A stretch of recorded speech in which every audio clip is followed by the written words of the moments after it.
Bienvenue à Rouge et Or Express. Débutons l'émission cette semaine avec le programme double de volleyball bien spécial qui avait lieu ce samedi au PEPS. Entre les parties féminines et masculines, l'organisation du Rouge et Or en a profité pour hisser les bannières de champions canadiens remportés au fil des ans au sommet de l'amphithéâtre Gymnase Desjardins Université Laval, et ce en présence d'anciennes gloires du programme lavallois. La soirée des champions a inspiré la formation 2015-2016 du Rouge et Or, qui a par la suite vaincu ses rivaux des Carabins en 4 manches pour ainsi s'assurer de la première place au classement du RSEQ et d'un laissez-passer pour la grande finale provinciale. Par contre, tout n'était pas rose aux yeux de l'entraîneur-chef Pascal Clément après le match. En réception pour service, entre autres, c'était fort décevant ce soir. Non pas que Montréal ne sert pas bien, au contraire, il y a 2-3 bons serveurs là, qui nous ont vraiment fait mal. Mais je pense qu'on est capable de tenir avec une meilleure qualité que ce qu'on a présenté. Puis je pense que notre record de 4 services manqués dans le 3e set, là, 4 services consécutifs manqués, je pense que donne quand même le ton un petit peu de notre jeu en termes de discipline. J'imagine que si ça avait été un match où on donne des punitions comme au hockey, on aurait vu le banc des punitions souvent. En début de soirée, samedi, les femmes ont livré un duel enlevant face à Montréal. Les Carabins, qui n'ont perdu que 3 fois cette saison en 20 matchs, ont eu besoin de 5 manches pour venir à bout du Rouge et Or, qui avait pourtant la victoire au bout des doigts. En avant 14-11 dans la manche ultime, les Lavalloises ont vu les visiteurs marquer 5 points sans réplique pour se sauver avec le match. C'est vraiment le manque d'expérience qui fait qu'on n'a pas été chercher la fin du match, là, parce que les filles ils ont ralenti pas mal à la fin. On a une couple qui ont gelé un peu sur place, là, qui n'ont pas senti que c'était le moment de terminer ça. T'sais, si on se lance pour les playoffs, on joue contre eux autres. Là. Donc on commence à les travailler dans la tête, mais là, on vient de leur donner la respiration artificielle. On les a réanimés comme il faut. C'est un peu plate pour ça. Mais ça va rentrer. J'espère qu'ils vont se rappeler de ça et qu'ils vont être plus affamés pour terminer le match. Le message d'Olivier Caron est clairement passé. Ses protégés ont répondu le lendemain par une victoire en 4 manches à Montréal contre l'UQAM, où l'attaquante Jade Fortin est revenue au jeu, elle qui était à l'écart depuis le 21 novembre. Un gain qui assure au Rouge et Or une place en série. La demi-finale les opposera aux Carabins de Montréal plus tard ce mois-ci. Basketball, la 2e place du classement du RSEQ était à l'enjeu jeudi au PEPS lors de la visite des Citadins. Les Lavallois ont connu un début de match difficile, mais une explosion en 2e demi a permis aux hommes de Jacques Paiement Jr. de rattraper un retard de 10 points et remporter le match 90-77. Qu'est-ce que l'entraîneur-chef du Rouge et Or a dit aux siens dans le vestiaire à la mi-temps? C'est des vraies affaires. C'est des vraies affaires. Il n'y avait pas l'énergie, autant la présence physique que mentale nécessaire pour jouer un match universitaire. C'est un peu ce qu'on s'est dit. On s'est dit que ça n'arriverait pas une 2e demi de suite, puis on a bien sorti, puis on a closé la game. Le match retour samedi à Montréal s'est avéré épique. Pas une, pas 2, mais 3 prolongations ont été nécessaires pour départager Citadins et Rouge et Or.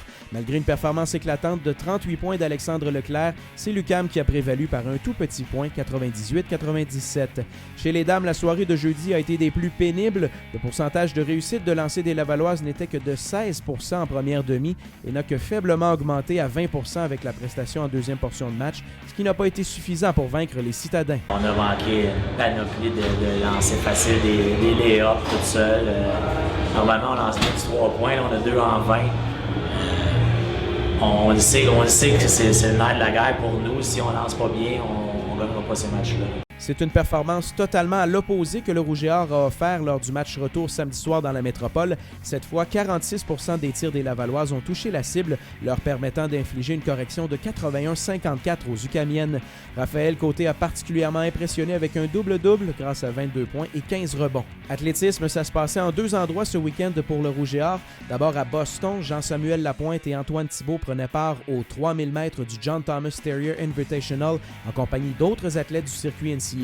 Thibault a pris le 11e rang, mais a surtout réalisé un record personnel et la meilleure performance du circuit canadien cette saison sur 3000 mètres. Le chrono de Lapointe était pour sa part bon pour la 20e place, mais éclipsait également une marque personnelle, en plus de devenir la 2e meilleure course sur cette distance chez les athlètes de SIC. Pendant ce temps, à Montréal, le reste de l'équipe était en action lors du McGill Team Challenge. Laval a pris le 2e rang chez les hommes et le 4e chez les filles.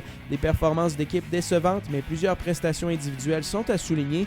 Nicolas Morin, Simon Beaulieu et Léna Durand ont remporté des médailles dans leurs disciplines respectives, tandis qu'Anne-Marie Gauthier a épaté sur 1500 mètres, établissant une marque d'équipe. Soccer, la saison intérieure se poursuivait pour le Rouge et Or qui a disputé dimanche ses premières parties sur la route. Les femmes ont battu les Citadins 2-1 grâce au brio de Roxane Dionne. La joueuse du match a marqué un filet en plus de se faire complice de l'autre. Laval demeure invaincu en 2 parties.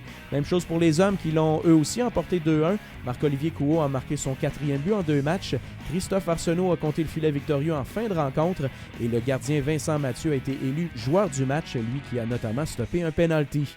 Ski alpin, quelques athlètes du Rouge et Or disputaient des courses à Stowe au Vermont sur le circuit NCAA. Simon-Claude Toutan a entre autres pris le 17e rang du slalom géant et Stéphanie Gould le 13e échelon dans cette même épreuve. Enfin en cheerleading, résultat décevant pour le Rouge et Or au régional Montérégie FCQ. Malgré 2 routines pleines d'énergie, les juges ont noté des problèmes de synchronisme et de précision, ce qui a valu aux Lavallois une 4e place. Le club d'athlétisme est à l'honneur pour les titres d'étudiants athlètes Rouge et Or, le groupe Sport Interplus de la semaine. Antoine Thibault a inscrit son nom parmi l'élite canadienne sur 3000 mètres, tandis qu'Anne-Marie Gauthier a brisé un record d'équipe de Laurence Côté sur 1500 mètres. Au calendrier de la semaine du Rouge et Or, c'est une semaine ultra importante pour le club de natation. Le championnat provincial a lieu à Trois-Rivières où le Rouge et Or a de bonnes chances de rafler la bannière masculine, en plus de qualifier d'autres athlètes en vue des championnats canadiens au PEPS à la fin du mois.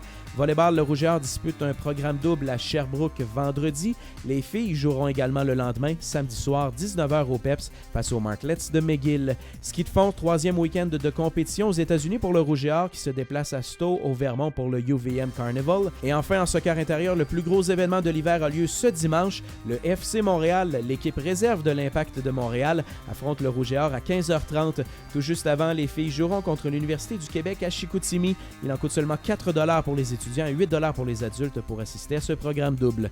Ça complète pour aujourd'hui. On revient sur ces compétitions lundi lors du prochain Rouge et Or Express.